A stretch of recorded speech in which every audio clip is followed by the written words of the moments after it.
자, 코로나 치료제에 대해서 한번 가보겠습니다. 셀트리온 대웅제약 녹십자 3픽.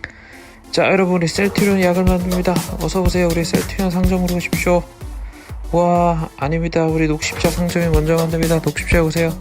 지금 뭐 발표하는 제약회사마다 다들 한우하고 난리도 아니죠. 여기저기 다 몰려다니고 있습니다. 여기 한우가.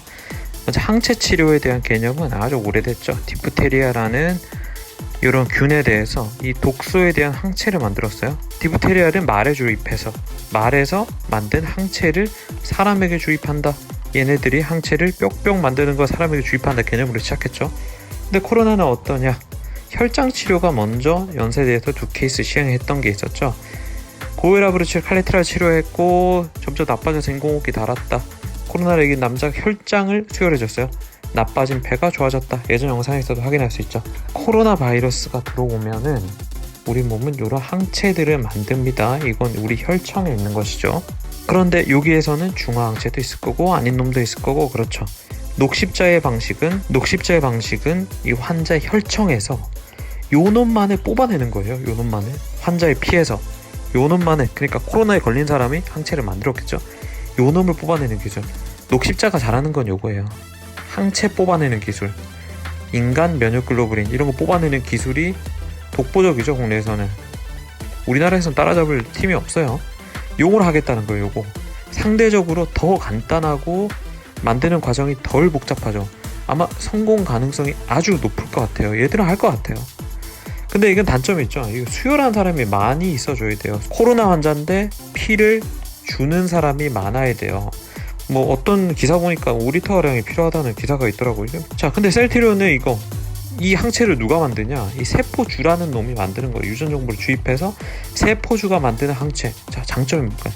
대량 생산 가능하고 사람이 만드는 항체가 필요 없는 거예요. 이런 양분만 주면은 계속 먹고 자라는 이런 세포들이 만들어준다. 중화항체를 만들어주겠죠, 애들. 아주 세련된 방식이에요. 아주 세련된 방식이고 국내에 이런 기술을 가지고 있다는 기업이 있는 것 자체가 축복입니다.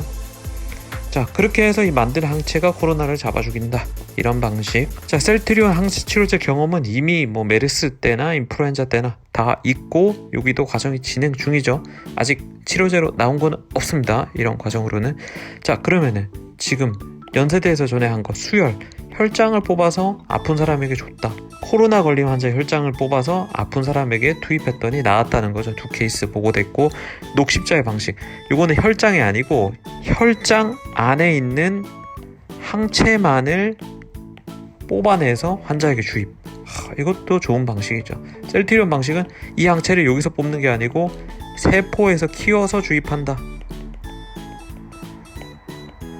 요게 가장 앞으로 우리가 나가야 될 방향입니다. 이거는 감염증에만 적용되는 게 아니고 자가면역 질환, 류마티스 질환, 암 이런 것도 다 이런 방식으로 정복해 나갈 항목들이 점점 많아질 거예요.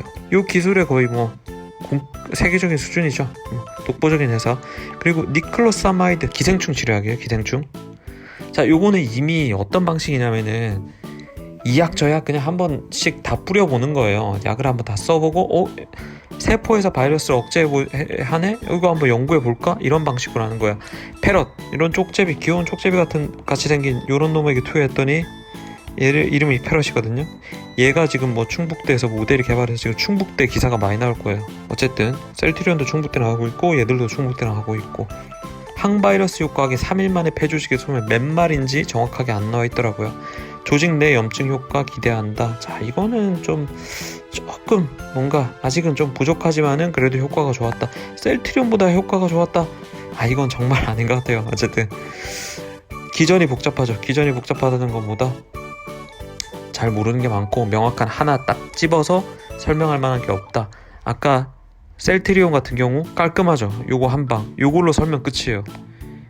자, 항체가 잡아 이런 복잡한 과정. 쉽게 얘기하면 두 가지 있는데요. pH, 산염기 균형을 변화시켜서 세포가 붙는 걸 차단한다. 자기 포식을 유도한다. 이런 기전도 있어요. 자기 포식을 유도해서 바이러스가 증식하는 걸 억제한다. 이런 기전들. 요건 좀 알려진 거죠. 2020년 5월 리버풀 연구진이 한 논문. 얘들은 관계없죠. 리버풀. 자, pH 조절을 하여서 바이러스 침투하는 거를 방해한다고 이해해 왔는데, 자, 최근 연구에선 바이러스가 붙어서 침투하는데 영향이 없다고 알려졌어요. 자, 이렇게 니크로사마이드의 벽을 바로 제끼고 바로 들어갈 수 있다는 얘기예요. EC50 50% 효과를 보기 위한 농도, 폐의 농도, 그러니까 1 이상이면은 아주 좋은 거죠. 하이드록시클로로킨이 1등이었어요. 이러니까 막 연구하고 난리였죠. 근데 얘는 지금 퇴출됐잖아요. 니크로사마이드는 여기 없고, 이 아이버맥틴, 여러분 좋아하는 아이버맥틴, 니트라족사이드가 여기 있네요. 나이트라족사이드가 여기에 위치해 있네요. 다 1 이상이고 효과를 볼 수 있는 약으로 분류되어 있죠. Cmax EC90 약물 농도가 90%를 억제할 수 있는가, 혈중 약물 농도가, 그걸 나타내는 지표인데 굉장히 괜찮게 나왔죠. 나이트라족사이드, 니크로사마이드 다 굉장히 좋게 나왔어요. 특히 폐에서 농도는 여기서는 확인이 안 되지만은 현재 알려있는 거는 인체 내 활용 가능성이 아주 낮은 약물로 알고 있죠. 바이오어빌리티라고 하는데 아주 낮다고 알려져 있어요. 그래서 이런 약들은 좋은 약이라고 보통은 분류하지 않아요. 약동학적, 약력학적 연구가 부족한 상황이라고 5월 연구에도 이렇게 나와 있네요. 하이드록시클로로킨의 경우 실제 실험실에서 효과는 아주 좋았고 임상 연구에서도 효과가 좋았다 나왔지만 퇴출됐어요. 부작용 때문에 퇴출됐다는데 이건 부작용 별로 없는 약이에요. 지금 실제로도 요 약을 드시는 고령층의 할머니들이 굉장히 많아요. 부작용 때문에 퇴출됐다는 좀 아니고 약효가 없는 건 맞는 것 같아요. 실제 써보니까, 써본 사람의 경험으로 얘기 드리는 거예요.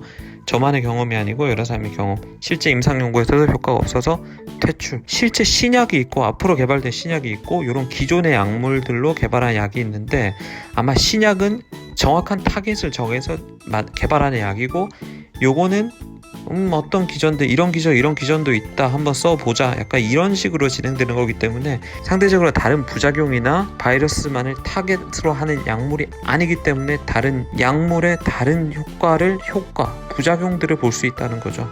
그리고 요거 자체가 또 우리 하이드록시클로로킨에서 얻은 교훈처럼 실제로 몸에 투여했을 때 크게 효과가 없을 가능성이 있고, 지금 WHO 논리에 따르면은 우리 한국의 코로나 환자들한테 하이드록시클로로킨 대거 투여됐거든요. 그러면 의사들만 나쁜 사람으로 만든 거잖아요. 부작용 때문에 퇴출시킨 거니까.